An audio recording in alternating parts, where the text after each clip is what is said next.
So next మనం ఏం చూడబోతున్నామంటే, ఇప్పుడు దేవుని యొక్క సన్నిధి యొక్క ఇంపార్టెన్స్ మనం తెలుసుకున్నాం. దాని తర్వాత మనము కీర్తనలు 51వ అధ్యాయము 11వ వచనం. నీ సన్నిధిలో నుండి నన్ను త్రోసివేయకుము, నీ పరిశుద్ధాత్మను నా యొద్ద నుండి తీసివేయకుము, నీ రక్షణ ఆనందము నాకు మరలా పుట్టించుము, సమ్మతి గల మనస్సు కలగజేసి నన్ను దృఢపరచుము. కీర్తనలు 51:11వ వచనము. దీంట్లో మనం ఏం చూస్తున్నామంటే, దావీదు ఆయన తప్పు చేసిన తర్వాత ఈ యొక్క ప్రార్థనను దావీదు చేసేటట్టు మనం చూడగలుగుతున్నాం. ఆయన 2 విషయాలు ఆయన అడుగుతున్నాడు. మంచిగా వినండి, 2 విషయాలు అడుగుతున్నాడు. 2 విషయాలు ఏంటంటే, ఒకటి, మీ యొక్క సన్నిధిని నా యొద్ద నుండి తీసివేయకము. రెండోది ఏం అడుగుతున్నాడు? నీ పరిశుద్ధాత్మను నా యొద్ద నుండి తీసివేయకము. ఎస్ దేన్ని? పరిశుద్ధాత్మ. నీ యొక్క పరిశుద్ధాత్మని నా యొద్ద నుండి తీసివేయకము. తర్వాత సన్నిధి. ఇంగ్లీష్ బైబిల్ ఎలా ఉందంటే, నీ సన్నిధిలో నుండి God not to cast him away from his presence or take away his Holy Spirit from me అని చెప్పేసి అంటున్నాడు. అంటే మీ యొక్క సన్నిధిని నా దగ్గర నుంచి దూరపరచకండి, మీ యొక్క పరిశుద్ధాత్ముని నాలో నుండి తీసివేయకము అని అంటున్నాడు. ఎందుకు తెలుసా? ఎందుకు ఈ రెండే అడిగాడు? పాత నిబంధనలో పరిశుద్ధాత్ముడు కొందరు మీద మాత్రమే దిగి వచ్చాడు, మరి వెళ్ళిపోయాడు. అలాంటి పరిస్థితులు మనం చూడగలుగుతున్నాం. దాంట్లో ఒక వ్యక్తి ఎవరంటే దావీదు చాలా ఆయన అర్థం చేసుకున్నాడు. ఆయన లైఫ్లో ఏం అర్థం చేసుకున్నాడు అంటే, నా జీవితంలో కలిగిన అన్నీ కూడా ప్రభు ద్వారానే నాకు కలిగింది. మరి ఎలా కలిగింది అని ఆయన చూస్తున్నప్పుడు, ఎన్నో శత్రువులు ఆయన జీవితంలో వారు లేశారు, ఎన్నో శత్రువులు ఆయన కింద అణచివేయటానికి వారు చూశారు. కానీ వాటన్నిటిలో కూడా ఆయన ఏం చూడగలిగాడంటే, దేవుని యొక్క సన్నిధిని ఆయన చూడగలిగాడు, లేకుంటే దేవుని యొక్క ఫేవర్ ఆయన చూడగలిగాడు. సౌల్ రాజు మరి దావీదుని చంపటానికి ఆయన ప్లాన్ చేసేటప్పుడు ఎవరొచ్చి దాన్ని బయట చెప్తారు? సౌల్ యొక్క కొడుకు జోనతాన్ వారు వచ్చి ఆయన ఏమంటాడంటే, ఇక్కడ నుంచి ఊరికిపో అంటాడు. అంటే ఆయన చేసిన అన్ని విషయాల్లో దావీదు ఆయన ఏం చూశాడంటే, దేవుని యొక్క సన్నిధిని చూశాడు.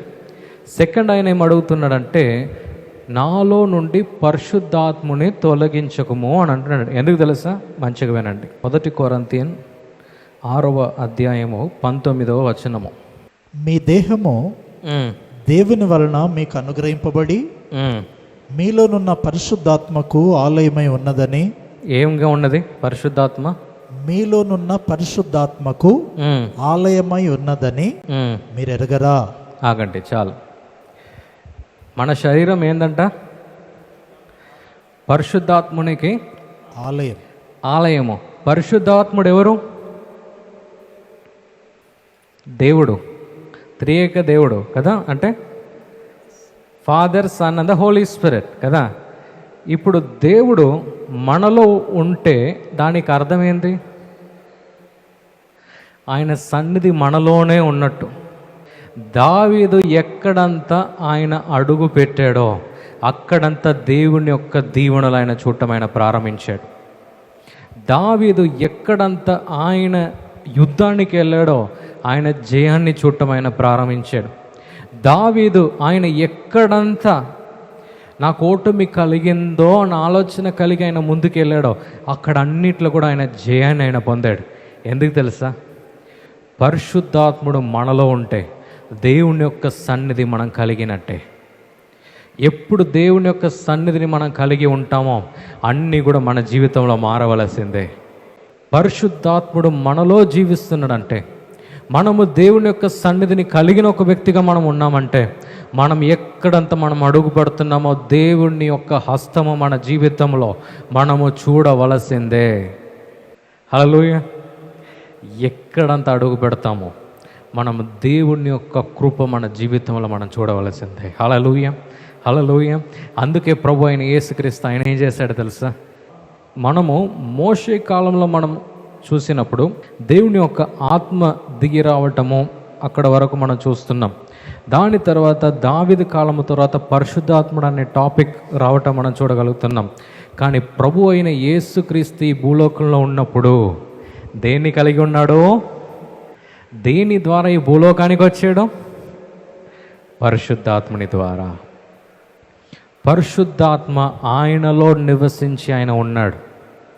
ప్రభు మనకి ఏ మాదిరి ఆయన చూపించాడంటే ఆయన ఈ భూలోకంలో ఏం చేసిండో అది మనం కూడా చేయగలుగుతామని. హల్లెలూయా. అలాంటి దీవెనలు మనం కూడా చూడగలుగుతామని. సో ప్రభు ఈరోజు మనతో ఆయన ఏమైనా మాట్లాడుతుండంటే, ఈరోజు పరిశుద్ధాత్మను కలిగి ఉంటే నా సన్నిధి నీకు తోడుగా ఉన్నట్టే. హల్లెలూయా. నా సన్నిధి నీకు తోడుగా ఉన్నట్టే. అందుకే దావీదు ఈ రెండింటిని అడిగాడు, నీ సన్నిధి ఉన్న నీ పరిశుద్ధాత్మ నాకు కావాలి, నాకు వేరేం వద్దు. నువ్వు అన్నీ తీసుకున్నా తిరిగి నేను జీరో నుంచి బిల్డ్ చేయగలుగుతా. ఎందుకు తెలుసా? ఇవి రెండు ఉంటే చాలు ఒక మనిషికి. హల్లెలూయా. ఈ ప్రోగ్రాం మీకు ఆశీర్వాదకరంగా ఉన్నదని మేము నమ్ముతున్నాం. ఫస్ట్ లైక్ చేయండి, తెలిసిన వారు మీ ఫ్రెండ్స్ అందరికీ మీరు షేర్ చేయండి, తర్వాత సబ్స్క్రైబ్ చేయండి. తప్పగా ప్రభు మిమ్మల్ని దీవిస్తాడు. ఇక రాబో వీడియోను కూడా మీరు చూడండి, దీవించబడండి. ప్రభు మిమ్మల్ని దీవించును గాక. God bless you.